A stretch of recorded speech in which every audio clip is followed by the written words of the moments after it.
For over 6 decades, Clint Eastwood has been more than just an actor or director. He's been a Hollywood institution. A man defined by his steely stare, minimalist words, and unshakable sense of professionalism. Eastwood's reputation on set is legendary. Punctual, efficient, focused, and allergic to nonsense.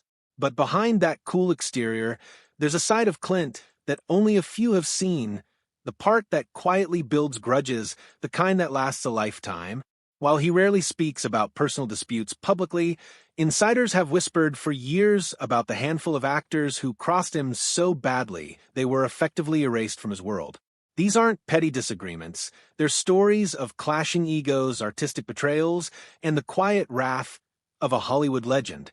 Here are the top 5 actors Clint Eastwood reportedly hated the most, and the stories behind those feuds. That if this kind of story touches your heart, if you're someone who cares about truth, responsibility, and speaking up for the voiceless, please like this video, subscribe to our channel, and share it with someone who should hear it.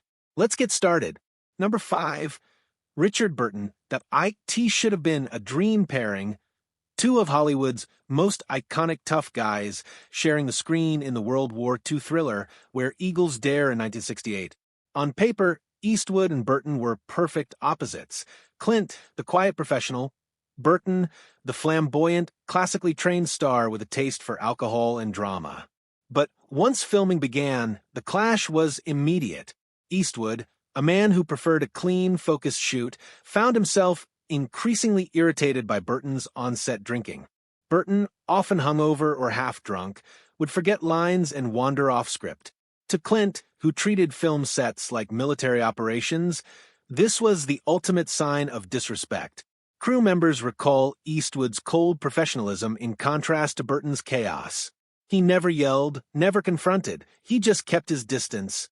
One assistant director remembered Clint saying quietly, "I'm not here to babysit anyone." That summed up his approach. He believed that once you waste people's time, you lose their respect. Though, Where Eagles Dare became a classic, Clint later referred to it as one of the most exhausting shoots of his life. After filming wrapped, he made a silent vow. Never again would he work with someone who didn't share his discipline. Burton, brilliant but self-destructive, had permanently burned that bridge. Number 4. Jean Seberg. T.O. the World. Jean Seberg was the haunting face of French New Wave cinema, a fragile beauty with mystery in her eyes. When she worked with Eastwood on Paint Your Wagon in 1969, many expected sparks to fly. What happened instead was quiet heartbreak and lasting bitterness. Eastwood, then at the height of his fame, had a brief but passionate affair with Seberg during filming. Their chemistry was undeniable on screen and off. But when the shoot ended, Clint simply walked away, coldly, decisively, without looking back. For Seberg, that abandonment cut deep. She was already struggling with personal demons, and the fallout from their relationship added another layer of pain. Rumors spread that she had been humiliated and emotionally shattered by Clint's indifference.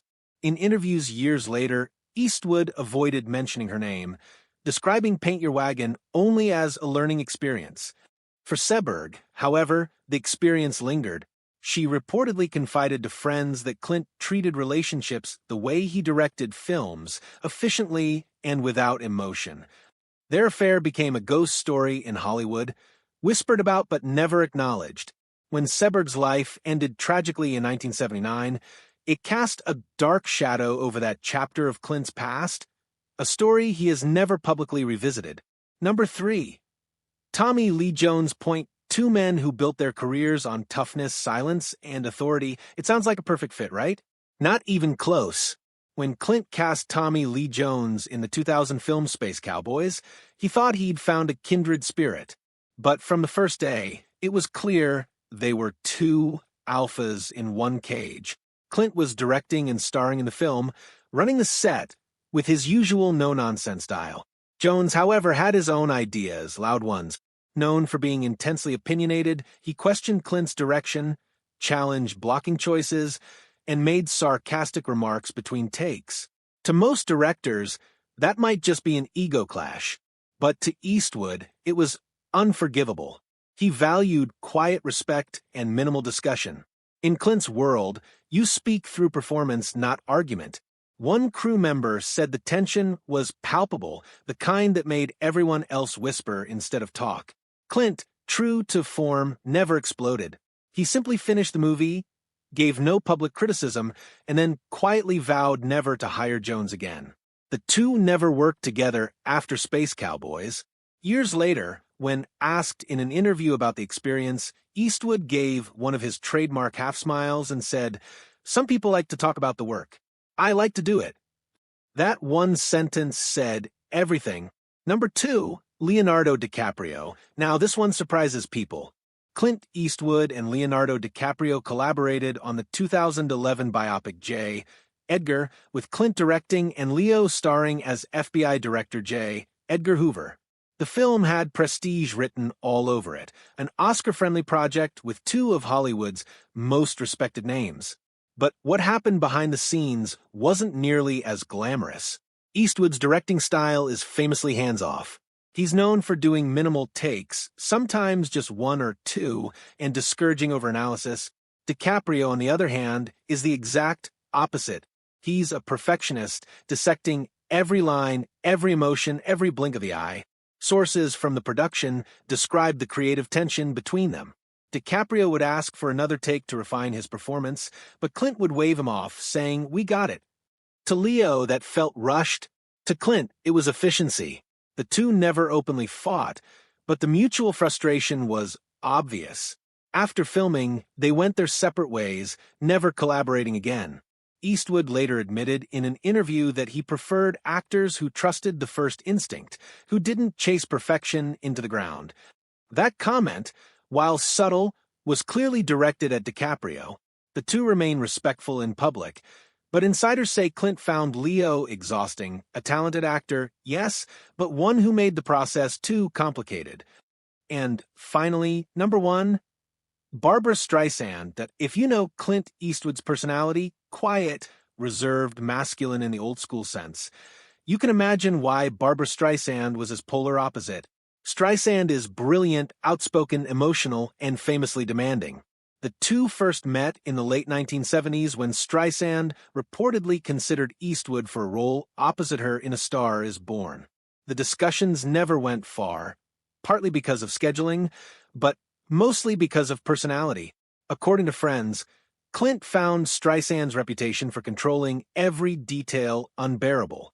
He once said, "Some people direct from the stage when they're supposed to be acting," a not-so-subtle jab that many believed referred to her.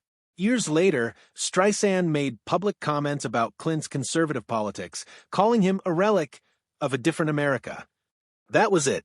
From that point on, Clint wanted nothing to do with her. He reportedly refused to attend any event she was hosting or featured in, even turning down a gala appearance when he learned she was presenting. To him, it wasn't just personal, it was philosophical. Eastwood built his identity on restraint and authenticity. Streisand, to him, symbolized everything he disliked about Hollywood: overproduction, ego, and excess emotion. Their clash was ideological as much as it was personal, and it remains one of the quietest but most enduring feuds in modern film history. Now, to understand why Clint Eastwood can hold such lasting grudges, you have to understand his worldview. He came up in an era when professionalism wasn't optional, it was sacred. He believes in showing up early, knowing your lines, and doing the job with precision. He's not interested in drama or debate. On set, Clint rarely yells. He doesn't give long lectures or micromanage. Instead, he creates an environment of quiet focus. But that silence can also be intimidating, because when he's disappointed, you feel it. He doesn't need to raise his voice. He just never calls you again. There's an unspoken rule in Hollywood. Crossing Clint Eastwood means exile. He doesn't humiliate anyone, doesn't trash them in interviews. He simply deletes them from his professional universe. Actors like Morgan Freeman, Hilary Swank, and Gene Hackman, all of whom have worked with Clint multiple times, describe him as one of the calmest, most loyal directors they've ever met. But they also say he has an invisible line. Freeman once said, "If Clint gives you trust, don't break it." You won't get another chance. That's the essence of Eastwood's legacy. He's not a man of revenge, he's a man of boundaries. To him, filmmaking is sacred, and the people who share that space must treat it with the same respect. Over the years, those who understood that have thrived in his orbit, those who didn't, well, they quietly disappeared from it. In the end, this isn't really a story about hate. It's a story about values, about a man who has built his life on discipline, silence, and purpose. Clint Eastwood doesn't waste words, emotions, or time. And if you waste his, you'll never get another shot. Hollywood may have changed, but Eastwood hasn't. He remains the same steely-eyed figure who rode onto the screen decades ago, a man who doesn't just play by his own rules, but lives by them. That's why, for Clint, grudges aren't acts of anger. They're simply the natural order of things in a world where respect still matters.